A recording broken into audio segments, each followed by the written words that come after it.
everybody can run, right? Okay, your running form will be different under different circumstances. When you're working out, it's one form. When you're running for your life, if you're being mugged by some bad guy, it's a different form, of course, right? So if you're working out, you want to make sure the form can lead to efficient effort and avoid injury, right? So good form is important. First, you want to make sure that your feet are straightforward, not like that, not like that, right? Upper body is straightened and relaxed. The swing is compact, not like this, not like this. 90 degree. Don't do this, right?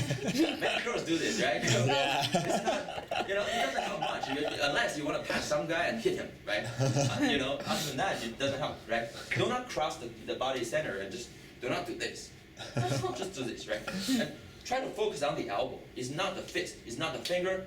Try to feel the elbow going back and going forward, right? Elbow is all the elbow. The landing is important here. We recommend forefoot landing, not heel strike. Because heel strike is like a brick. You're actually wasting your energy if you do heel strike and roll over to the ball, right? If you do forefoot landing, if you do heel strike, because your heel is not elastic and the shock directly goes to your knee, which is not good for your knee cartilage. But if you do forefoot landing, the arch would absorb all the shocks. That's the function of the arch. That's why you have the arch, right? That's why you have the arch. You use it. And try to land softly, controlled, no pound. Right? The cadence. Cadence means the number of steps per minute. So how fast do you run? Cadence is just frequency or rhythm. So we recommend short and quick steps. And then the magic number here is 180 per minute. Count it. This is 1, this is 2, 3, 4. See if you have 180 per minute, right? Because, okay, large steps, big step, you cannot avoid to have a longer air time if you have big steps. But you're not going up, you're going forward, right? So any effort you spend to go up is wasted. That's why we recommend small steps. So big step is not good. Because small step minimize air time, which saves energy. Second is the number of steps is usually synchronized with your breathing pattern. Your breathing pattern is synchronized with your heart rate pattern. So it's very important here. And last is lean forward and try to land right under your body, not ahead of your body. If you land ahead, it's going to be heel strike. If you land right under, it's forefoot. This picture summarizes what I just said in the previous slide. Body posture, forefoot landing, the cadence, and landing here. This is a common running form. This is what we recommend. You see, this is not good. You're landing ahead of you. You're not landing below, under you, right? Step 3, make a plan. Especially if you want to challenge your first half marathon, make a plan, right? There's many websites we recommend. This website helps you make a plan. You should tell them the timeline, tell them the final distance, for instance, and also the target time you want. They're gonna quickly click the button. They're gonna split the workout among the weekdays. They give you how long to run, how fast, something like that. Right? Use the plan. Will keep you motivated and disciplined. So you will know how fast and how long to run, and it's guaranteed success. So a plan is good. After you have done step 1 to 3, you're good to go out and enjoy. At the beginning, it may be hard, but stick to it. You are sure to be successful. But distance, speed is not a problem, right? It doesn't matter. So this or this doesn't matter. Right? Just stick to it. You will improve. We do not focus on the speed. Let me wrap up my talk with the final section here to talk about running long distance. So we developed this presentation to encourage people, the bigger population, to start to run. But if you want to challenge yourself, and if you want to do longer distance, if you want to do half marathon or full marathon, let me give some suggestions here. What is a marathon? A marathon is 26 miles struggle, pain, and suffering, which is equal to 42.2 kilometers. It's a very long distance. Actually, we did 18 miles this morning. My legs are sore. But consider that you have to add 8 miles on top of that, right? And you have to do fast. It's the most miserable way to kill 3 to 7 hours. depending on how fast you finish them. It involves a lot of sweat and even some blood. A lot of, especially white people, white male, they get bloody nipples because they don't wear a bra, of course. I know people easily get blood blisters on their foot, but blood and sweat. So this is why a marathon is called the ultimate challenge of the human body endurance. Okay, a little history here. I'm not going to go into the history. It's not a history class, but just to clarify one thing, marathon is not the name of that hero or the messenger. Marathon is the name of a city. Okay, so during a war, many years ago, a messenger called Philippides, this hero guy, run from Marathon City to Athens to deliver a message. He died afterwards. Non-stop. I don't know the finish time, but this is why. But his name is Philippides. Marathon is a place, which I always want to go. Especially for us, we do math. If you go to this place, you see alpha beta everywhere. Very tempting. And also, given the marathon interest, right? You want to go. Okay, here I gave you the world top 10 most popular marathons. There's London, there's Berlin, New York, Chicago, Boston, Stockholm. This is Paris. This is Stockholm, actually. This is Boston here, Stockholm, Stockholm, Rotterdam. Okay, Paris, Honolulu, and Amsterdam. So different websites have different ranking, but this is a popular list of the world top. Okay. Think about these places, so beautiful. Running a race there would be a wonderful excuse for you to travel there and explore new places, right? 冠军奖金是50万美元。 That I have no idea. We're going there for participation and tourism. Okay, let me try to address 3 questions usually asked by critics. People have critics. They say, why do you run the marathon? What is the point? Why do you do crazy things, right? Okay, I don't know. It's hard to tell, but look at this picture. This is a picture of those runners at the start line waiting to run New York City Marathon in 2011. Those dots are people. I ran that in 2011. I was there. I don't know where, but I was there. Just, if you ask, what is the point? Well, many people do it. But I can't answer that question. But if you finish, when you finish at the finish line, you're going to understand why. Okay. Anyway, I'm going to give you some answers. What is the point? First, it gives you a sense of accomplishment, so you realize there's nothing that is impossible to you. And that feeling would be with you throughout your lifetime. So don't let it go. Use it in every other aspect of your life or work. You challenge yourself so you can step out of your comfort zone or stay safe away from your safe harbor and explore new things, right? When you still have the time and when you're still capable of. It gives you the sense of pain, so you cherish better the beauty of life. Actually, this is what I think is important. So it's so painful, right? So the paper which is due tomorrow, I don't care. Right? I'm not gonna be stressed by those things. Those are trivial. It gives you a sense of life. You get fit. If you decide to run a half marathon or marathons throughout a 3-month training course, I guarantee you, during that training, you will be in the best shape of your life. Your mind will be the strongest in your life. You will get fit throughout the training course. You boost your confidence because you feel nothing is impossible. It reminds you of what it feels like not to give up. Right? Hold on to it and use it in other aspects of your life.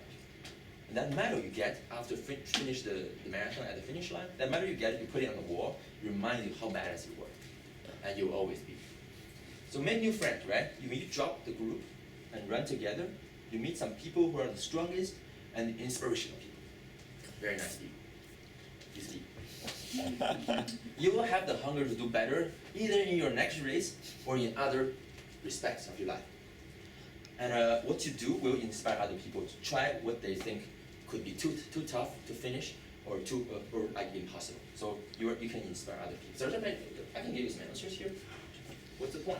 Again, look at these pictures. Go out and run with them. You're going to understand what is the point. This is question 1. Question 2. Let's say I get it. It's good to run a marathon. How can it be possible? It's impossible. People ask this question many times. very hard because marathon is the ultimate challenge of human body endurance. Very hard, you know. Right? Look at this picture. Well, it's hard because you have to, throughout the course of the race, you have to sort of combat triple tears. There's 3 factors which make it hard. Lactic acid accumulation in your muscle would decrease the muscle efficiency, so fatigue increases. You get tired because you get these things accumulated in your muscle. So when you reach to a threshold, you don't feel your leg, right? You want to give up. Dehydration is critical because it decreases the blood volume, and therefore the rate at which the heart delivers O2, oxygen, to your muscle goes down.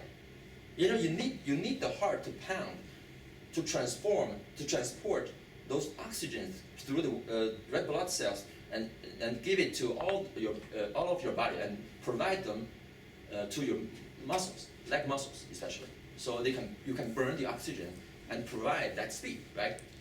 But dehydration is critical here. Glycogen depletion is another thing.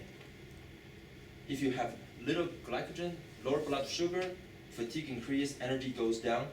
This is what they mean, hit the wall. I can't run at all. I don't feel my legs. You hit the wall. You know. So this is very hard. It is hard. Actually, it's hard because it demands respect. Physiologically, psychologically, and also it's technical. Let me try to compare marathon with 2 other kinds of sports. 100-meter dash and shooting. This is marathon. 100-meter dash is basically physical. You have strong legs, you have good genes, do it. There's nothing mental. Don't think about it, right? And just finish in 10 seconds, right? It's not too technical. It's mostly physical. It's mostly from the genetic. Shooting is the opposite. It's mostly technical and mental. When you put the trigger, it's mentality. You put your mentality on the line, and it's really not physical. But marathon is sort of in between because it's really physical, it's really mental, because you need to have a strong mind to keep up. And it's also technical. If you want to go faster, you need to know how to split that speed. You need to know, when to, you need to focus on your form and stuff like that. So marathon is sort of comprehensive, right? It demands all of it. Okay, I haven't answered the question yet. How could it be possible? I just admit it's hard. How could it be possible? Oh, okay, let me use my own experience to give some answers here. I used to run no more than 3 miles in 2009. I'm not kidding. I do basketballs, I do other kind of sports, but I just ran 3 miles, at most. But since then, up until now, I've finished 10 marathons and many half marathons, including Orlando, Long Island, New York City, Philadelphia, Raleigh, and Cary. The city folks here and Tobacco Road here. I did twice each. I got to improve my time from 5 hours, the first marathon, to 3:14 in Raleigh City Folks. So it's a huge improvement here. It's very possible. So this is the number of bibs I have. So what is bib? Bib is the piece of paper that you wear in front of your chest when you run with the numbers, right? This is the number of bibs I collected throughout all these races in a year. This is the number of medals in 1 year. Wow. I was just crazy that year. I did so many. Brooklyn, Queens. How much you spend? 就是每个星期一个。So when you register, you have to pay the registration fee, but the runners are no-brainers, so they don't care. These are the medals I collected through the half marathon and full marathon in the year of 2013. I've done like 10, more than 10 or something like that. So it's very possible. This is according to my own experience. 3 miles to 26, 5 hours to 3. Do the math. If you walk at 3 miles per hour, try it. 3 miles per hour is walking. It's really walking. Try it on the treadmill.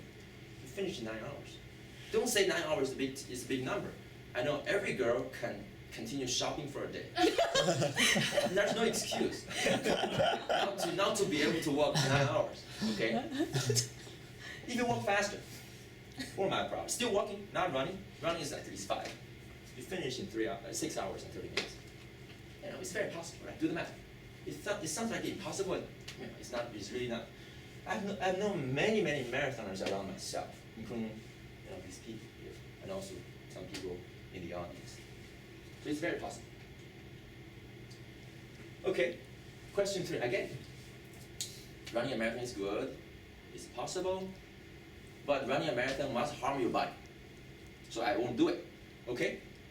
I want to tell you that if you train properly, of course, properly, it's not going to harm your body. Properly, there's many studies on how to train and how to finish a marathon. I won't elaborate. If you Google, you see many strategies, right? But proper training includes sufficient training and be patient, balanced training and recovery, suitable shoes, good forms, good diet, follow the schedule. So if you are smart, if you are thorough, your body is fine.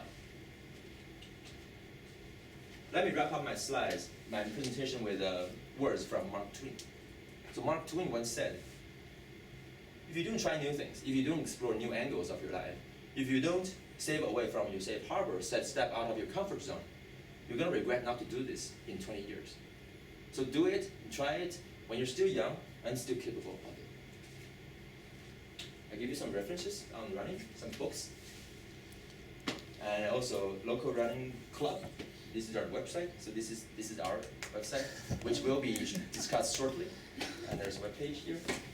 And I want to thank you for your attention, and I'm going to take your questions.